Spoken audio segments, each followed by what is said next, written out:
The number of opportunities in New York's cannabis space is booming. This is the time we've all been waiting for.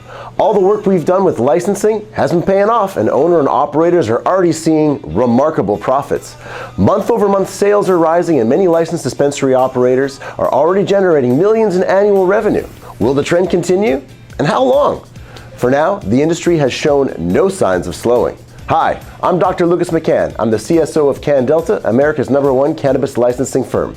Welcome back to our channel, where we dive into the latest trends and opportunities in the cannabis industry. Today we'll discuss how to become a cannabis business owner and profit from New York's growing market in a closed licensing round. New York dispensaries are already generating as much as $1 million a week in revenue by capitalizing on lucrative early market margins. As the Office of Cannabis Management, the OCM, establishes a concrete licensing process and the illicit cannabis stores are closed down, you can expect legal cannabis sales to continue growing in revenue. The market is in its most profitable state yet, and there will never be a better time to become a cannabis business owner. Here's why. New York's cannabis industry is currently experiencing rapid growth and high profitability. This is because the number of regulatory inconsistencies is diminishing. Illicit dispensaries are closing down, and the OCM is helping to license as many dispensaries as fast as possible. Consumers have shown that they prefer both the convenience and the safety of legal, regulated product. By starting your cannabis business now, you can take advantage of this boom and recover your investment quickly and begin making a profit right away. So, how can you get involved in a cannabis industry with no publicly available licensing window? If you can't apply for a cannabis license and build your own business from scratch, how do you play? You can either buy a pre-existing cannabis business or equity in an entity that holds a license. Or you can wait and apply yourself, but who knows when that will be. Regardless of whether you buy a business or apply for a license, there are some pros and cons you'll need to consider. Let's break them down. Buying a cannabis business or a license in New York is a great option for those who want to get into the industry as soon as possible. There are hundreds of undercapitalized license holders that are looking for either investors for partial divestment or even full divestiture of the entity they own that holds a cannabis license. What this spells is opportunity for those looking to get into the market during a period in which the general applications are closed, because it limits the number of total potential competitors that can enter the market. With the OCM's rules on setback distances between adult use retail dispensaries, business owners can raise their flag on a business and stake their claim to a territory. Purchasing equity in or acquiring a business that holds a license and is already operating will be much faster than applying for a license and starting from scratch, especially in a closed application window like what New York State is experiencing. You'll get the benefits of immediate cash flow.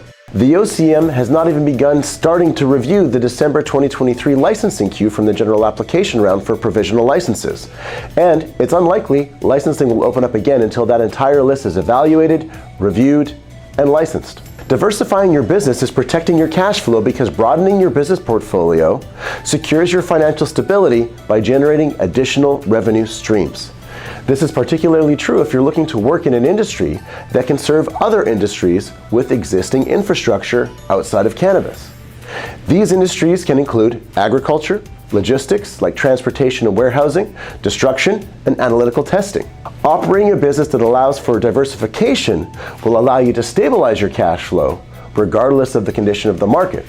And by getting a cannabis license that allows you to participate in the market, you can now expand your additional revenue streams. It will also lower your CapEx, your training costs, and decrease your startup time.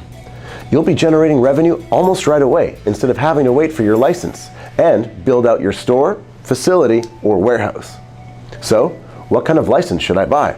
Look for websites that feature a list of prospective license types that are for sale. For example, there are a high number of card license holders that are very undercapitalized and don't have the available capital to open.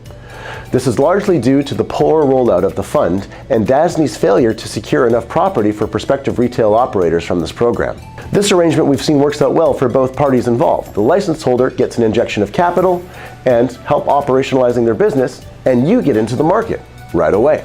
Card equity deals typically offer up to 19% of equity for a branding and licensing deal with a passive investor, or up to 49% of those that are looking to have a more direct control and day-to-day role in the business. The investor After 3 years, can choose to offer to advance to majority interest in the business and perhaps even purchase the remaining 51% in a deal after the holding period for the license legally lapses.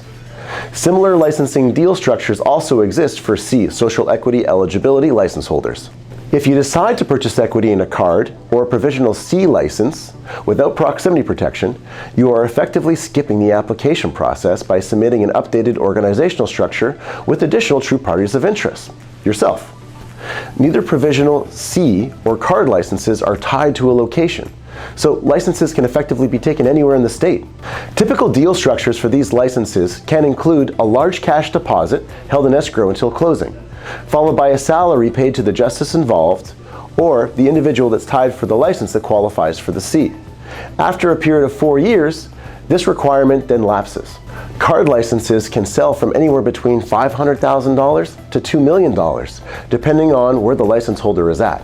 If they have property with proximity protection, intellectual property, branding, logos, and these payments can typically last anywhere from 3 to 4 years, depending on when the license was issued.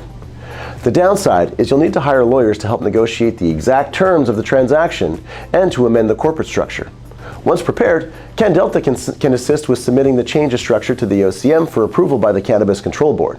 If you're not in a position to buy a business or a license right away, waiting to apply for a license is still a great option. The application process involves waiting for the window to open, ensuring you meet the qualifying criteria, and creating your application and submitting it to the OCM. Then, we need to wait for the review queue. If you end up winning a license, you'll then need to build out your store or facility and go through the post-licensing process. For a breakdown on everything you need to know once you've received your license from the OCM, check out our link in our bio. If it sounds like a long process, that's because it is. There are some significant advantages worth noting that come with it, especially the potential for lower upfront costs, since you won't be paying for equity. Initially, you'll only need to cover the cost of the application and consulting fees. You can worry about the rest later after you win your license. You'll have all the control over operations like location, branding, store build-out, and design, and really everything else that comes with building your own cannabis business once you get your license. If you need help finding investors, let us know. We're here to help support your businesses after you get your license. Work with cannabis consultants like CannDelta who can make the process very straightforward and help you become profitable right away. But there are also some downsides you'll want to consider. There's uncertainty of whether you'll actually get the license. The OCM has previously used the lottery system to award a specific number of licenses in each round.